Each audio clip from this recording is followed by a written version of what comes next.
हाँ जी दोस्तों, तो कैसे हो आप सभी। तो प्यारे बच्चों, फाइनली मैं most demanded highly demanded video लेकर आ चुका हूँ। बच्चों का डाउट है कि सर मेरा 6 सब्जेक्ट है, मेरा एडिशनल सब्जेक्ट है, आखिर उसका फायदा क्या है, क्या बेस 5 रूल लगता है।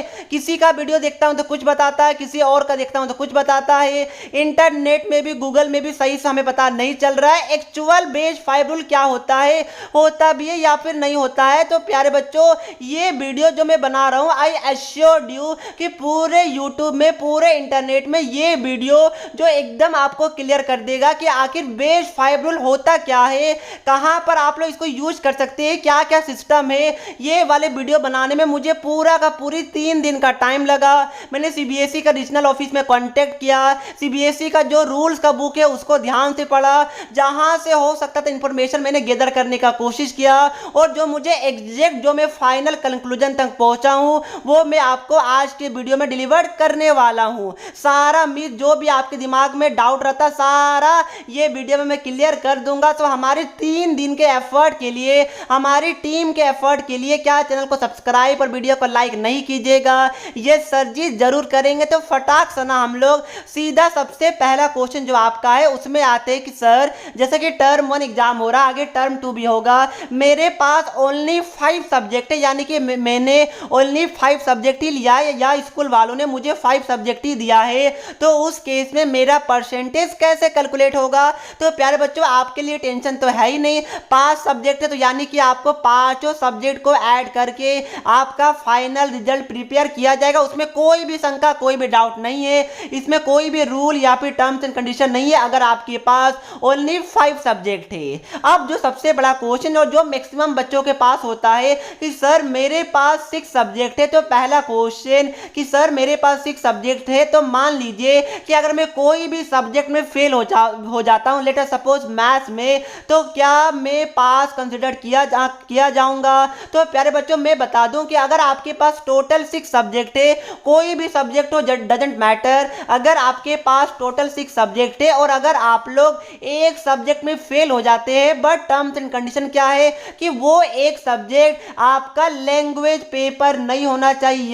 यानी कि देखिए, अगर आपके पास इंग्लिश और हिंदी दोनों है तो आपको कम से कम ये दो में से एक लैंग्वेज पेपर में पास होना ही होना होगा। तो क्या कंडीशन है कि pass in any 1 language subject plus pass in any 4 other subject out of 5 subject, out of 5 remaining subject. यानी क्या हुआ, अगर आपके पास टोटल 6 सब्जेक्ट है, उसमें आपको कम से कम एक लैंग्वेज पेपर, चाहे वो इंग्लिश का हो जाए या फिर हिंदी का हो जाए या फिर कोई लोकल लैंग्वेज होगा स्टेट वाइज, तो वो भी चलेगा, तो एक लैंग्वेज पेपर में आपको पास होना है। उसके अलावा जो एक लैंग्वेज पेपर में जो आप पास हो गए, सपोज इंग्लिश में आप पास हो चुके हैं, तो जो आपका बाकी का 5 सब्जेक्ट बचा, उसमें आपको कोई भी 4 सब्जेक्ट में अगर आप पास हो जाते हैं, चाहे आप मैथ्स में ही फेल क्यों ना हो जाए, आप सोशल साइंस में ही फेल क्यों ना हो जाए, आप फिजिक्स में ही फेल क्यों ना हो जाए, डजेंट मैटर, अगर आप एक लैंग्वेज पेपर प्लस 4 सब्जेक्ट में पास हो गए तो और एक में फेल भी हो गए तो चलेगा। ओवरऑल जो आपका रिजल्ट बनेगा उसमें आपका रिमार्क पास लिखा हुआ रहेगा।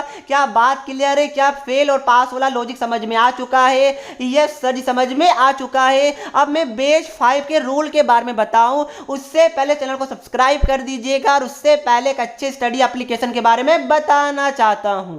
बच्चों, पढ़ाई में डाउट्स आते हैं, सॉल्व नहीं होते, घबराओ मत, इसका सॉल्यूशन है डाउटनट ऐप। जिस क्वेश्चन में प्रॉब्लम है उसका फोटो खींचो, क्रॉप करो एंड 5 सेकंड के अंदर वीडियो सॉल्यूशन पाओ, वो भी बिल्कुल फ्री में, यानी अनलिमिटेड सवाल पूछो कहीं भी कभी भी। अब चाहे आपका सवाल क्लास 6 से लेकर 12th IIT JEE NEET CBSE या किसी स्टेट बोर्ड का हो, physics chemistry math bio science, सभी क्वेश्चन का आंसर मिलेगा डाउटनट ऐप पर। साथ ही डाउटनट पे चल रहा है क्लास 9 से लेकर 12th आईआईटी जेईई नीट वाले बच्चों का ऑनलाइन क्लासेस, जिसमें हिस्सा लेकर सभी राज्यों के बच्चों ने लाया रैंक 1। तो आज ही इंस्टॉल करो डाउटनट ऐप को, सारे डाउट्स भगाओ एंड टॉप लाओ। अब देखिए प्यारे बच्चों, जहां पर बच्चों का मेजॉरिटी क्वेश्चन है, देखिए वीडियो लेंथी हो सकता है डेफिनेटली, बट ये वीडियो में जितना भी इंफॉर्मेशन आपको चाहिए, जितना डाउट है वो मैं क्लियर कर रहा हूं। अरे भाई 3 दिन का एफर्ट तो लगा, वो तो मुझे आपको बताना पड़ेगा। नेक्स्ट क्वेश्चन, टाइम वेस्ट नहीं करता हूं। सर मेरे पास टोटल 6 सब्जेक्ट है,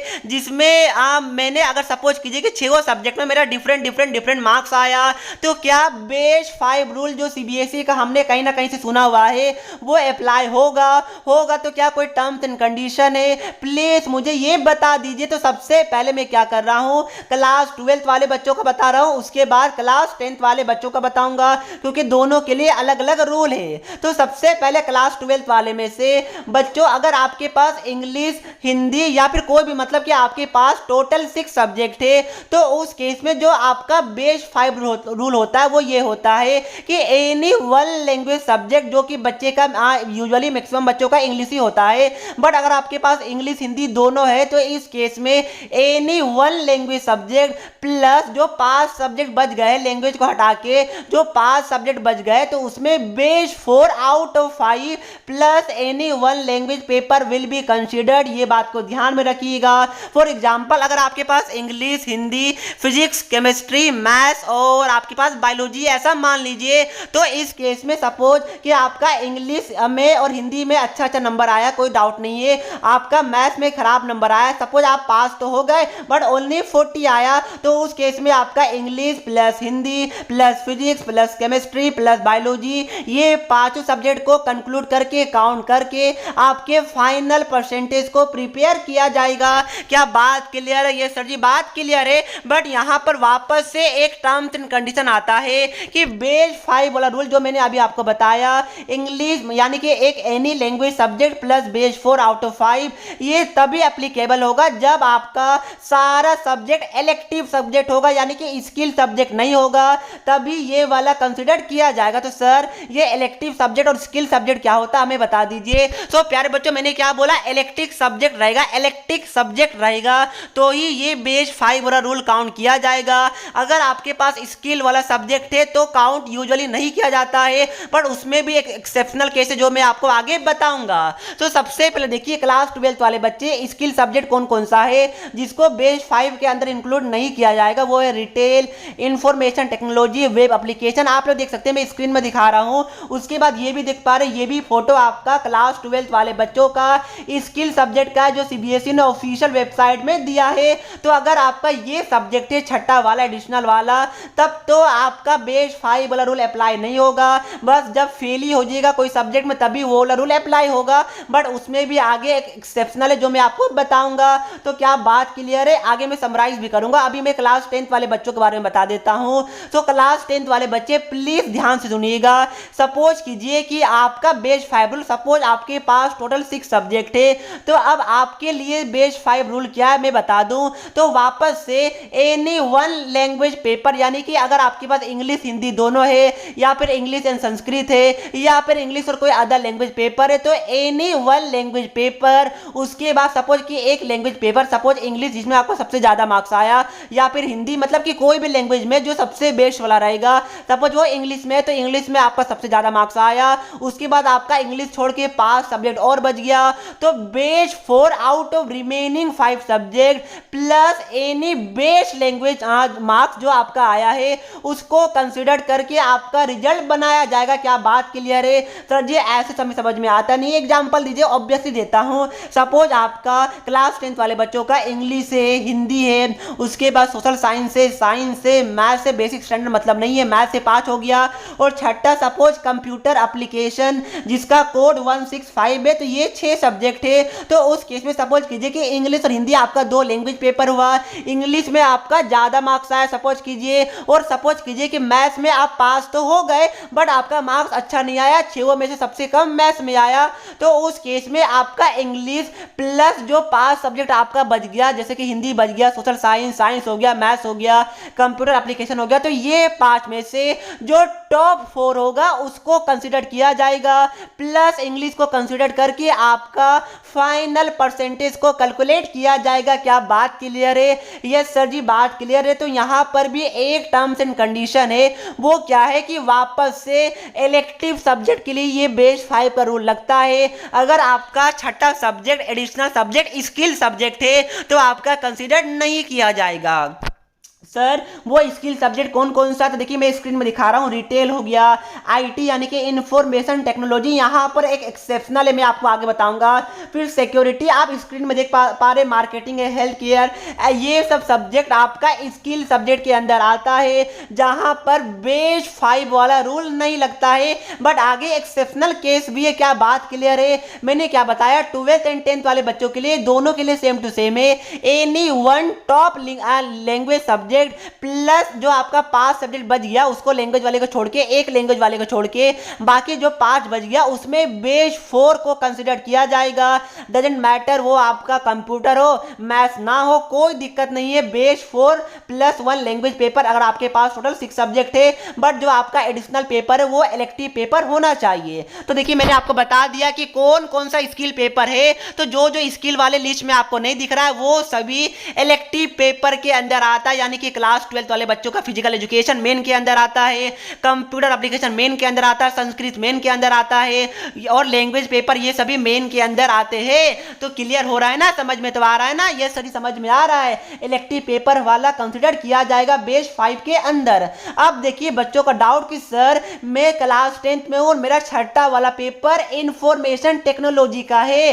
सर मैं क्लास 12th में हूं, मेरा छठा वाला पेपर इंफॉर्मेशन टेक्नोलॉजी वाला है, तो क्या उस केस में मेरा बेस 4 आउट ऑफ 5 वाला रूल क्या अप्लाई नहीं होगा? तो प्यारे बच्चों द आंसर इज मे और मे नॉट भी, यहीं पर एक्सेप्शन है। अभी तक जो मैंने बताया ना वो तो 100% है। अगर आपका इलेक्टिव सब्जेक्ट है तो बेस 5 वाला रूल जो मैंने बताया वो तो लगना ही लगना है। बट इन केस अगर आपका छठा वाला सब्जेक्ट एडिशनल पेपर जो आपका वो स्किल पेपर के अंदर आता है, स्किल सब्जेक्ट जो मैंने आपको दिखाया फोटो में वो सभी है अगर आपका, तो वो सीबीएसई ने स्कूल के हाथ में छोड़ा है कि स्कूल वाले चाहे तो उस केस में बेस 5 वाला रूल अपना सकते हैं, स्कूल वाले चाहे तो उस वाले सब्जेक्ट को इग्नोर भी कर सकते हैं, यानी कि मेन 5 को लेकर ही आपका फाइनल परसेंटेज कैलकुलेट कर सकते हैं। तो मैं वापस से बोल दूं, मैंने क्या बोला, अगर आपका स्किल सब्जेक्ट नहीं है, 6 पेपर है, इसमें स्किल एक भी नहीं है जो मैंने दिखाया, सभी इलेक्टिव के अंदर आता है, तो उस केस में भाई बेस 5 वाला रूल है, English plus base 4 out of remaining 5, बात क्लियर। बट अगर आपका 6 सब्जेक्ट तो है बट छठा वाला स्किल सब्जेक्ट है तो वो स्कूल के हाथ में, अब वो आपके स्कूल वालों के हाथ में है। स्कूल वाले उस केस में बेस 5 का रूल अपना भी सकते हैं, नहीं भी अपना सकते, वो टोटली स्कूल के हाथ में छोड़ा गया है। सो प्यारे बच्चों यही था जो मैंने बहुत सारे स्कूल से पता किया, रीजनल ऑफिस से पता किया, सीबीएसई का जो रूल्स होता है बुक दिया है सीबीएसई ने एक बहुत पहले वेबसाइट में, उससे पता किया। ये सभी को पता करने के बाद ये टाइम प्रिसाइज वीडियो में आपके लिए लेकर आया हूं। क्या समझ में आया? क्या मैं एक बार समराइज कर दूं? ये सभी समराइज कर दीजिए प्लीज। तो अगर आपके पास 5 सब्जेक्ट है टोटल, तो आपके लिए 5 कंपलसरी है, कोई भी इसमें इफ एंड बट नहीं होना चाहिए। 6 सब्जेक्ट है और अगर आपने कोई भी सब्जेक्ट में फेल हो गए अनटिल एंड अनलेस वो लैंग्वेज पेपर, मतलब सभी लैंग्वेज पेपर नहीं, अगर कोई भी लैंग्वेज, सपोज एक ही लैंग्वेज पेपर है तो उसमें आपको पास होना पड़ेगा, ये मैंडेटरी है। तो अगर आप एक सब्जेक्ट में फेल हो गए बट वो लैंग्वेज पेपर नहीं है कंपलसरी वाला, तो उस केस में आप लोग पास कंसिडर किए जाएंगे, क्योंकि भाई आप तो 6 में से 5 में पास हो चुके हैं, नो डाउट, उसमें कोई कंडीशन नहीं है कि भाई स्किल हो क्या हो, कोई मतलब नहीं है। बट जहां पर बेस 5 वाला रूल आता है वहां पर सबसे पहले आपके पास टोटल 6 सब्जेक्ट होना चाहिए, उसमें एक लैंग्वेज पेपर कंपलसरी है, प्लस जो 5 बचा उसमें बेस 4 आउट ऑफ 5 कंसिडर किया जाएगा, उसको लेकर आपका रिजल्ट प्रिपेयर किया जाएगा। अगर आपका इलेक्टिव सब्जेक्ट है तब तो कोई इशू नहीं है, स्किल सब्जेक्ट है तो वो स्कूल के हाथ में है, स्कूल वाले उसको काउंट कर भी सकते हैं, नहीं भी कर सकते हैं, वो स्कूल के हाथ में है। सो प्यारे बच्चों ये था कंप्लीट डिटेल वीडियो जो कि मैंने आपके साथ डिलीवर किया है। मैं आपको वापस से दिखा दूं, ये वाला देख पा रहे हैं पहला फोटो, ये दूसरा फोटो देख पा रहे हैं, ये क्लास 12 वाले बच्चों का स्किल सब्जेक्ट का फोटो है। अब जो देख पा रहे हैं ये क्लास 10 वाले बच्चों का स्किल सब्जेक्ट का पेपर है। ये बात को ध्यान में रखिएगा, अगर 10th में आईटी आपने लिया है तब ये टोटली स्कूल के हाथ में है, अगर 10th में आपने कंप्यूटर एप्लीकेशन लिया है तब तो भाई मजा कीजिए, ये 100% फिक्स है, ये ऑफिशियल है कि आपका बेस 5 का रूल लगेगा। मैंने जितना अच्छे से हो सकता था आपको बताने का कोशिश किया है।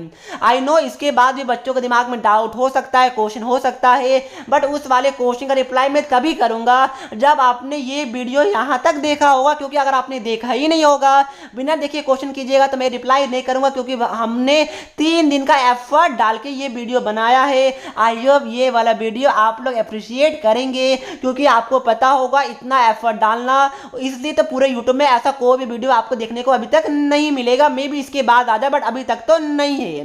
प्यारे बच्चों, हमारे एफर्ट के लिए चैनल को सब्सक्राइब जरूर कर दीजिएगा। मैं बहुत ज़्यादा थैंकफुल रहूँगा अगर आप लोग कम से कम अपने एक फ्रेंड के साथ ये वीडियो को शेयर कीजिएगा और सब्सक्राइब कीजिएगा। तो I will be really very very thankful to you. मुझे लगेगा कि यस, जो मैंने मेहनत किया है, जो हमारी टीम ने मेहनत किया है, आप प्रेजेंटेशन देख सकते हैं इसमें कितना टाइम लगता है, ये सभी का आपने रिवॉर्ड हमें दिया है। So I hope you all will appreciate our beautiful efforts. यही चीज़ को ध्यान में रखते हुए मैं आपके लिए मेहनत करता हूँ। तो दोस्तों, यही बात से मैं वीडियो को समाप्त करता हूँ। एक बार मैं स्लाइड्स को वापस से दिखा देता हूँ। मैंने इंग्लिश में भी लिख दिया, जो बच्चे हिंदी नहीं जानते वो इंग्लिश में भी देख सकते हैं। यहाँ पर मैं स्लाइड्स को एक एक करके आपको एंड तक ले जा देता हूँ। देखिए, ये खत्म हो गया। सो यही अपडेट था जो कि मुझे आपको बताना था। इसके बाद कोई बच्चों के दिमाग में एडिशनल पेपर को लेकर कोई भी डाउट नहीं होना चाहिए। ये वाला टर्म 1 टर्म 2 अगला साल हर एक साल ये वाला रूल सीबीएसई में अप्लाई होता है। टर्म 1 में भी होगा, टर्म 2 में भी होगा। ये बात को ध्यान में रखिएगा। परसेंटेज सीबीएसई कैलकुलेट करके नहीं देता है, आपको खुद से कैलकुलेट करना पड़ेगा। जो मैंने बताया वही प्रोसेस से आपको कैलकुलेट करना है। तो यही बातों से मैं वीडियो को समाप्त करता हूं। लाइक सब्सक्राइब आप लोग कर दीजिएगा। मिलते हैं नेक्स्ट वीडियो में, तब तक के लिए पढ़ते रहिए। जय हिंद, जय भारत।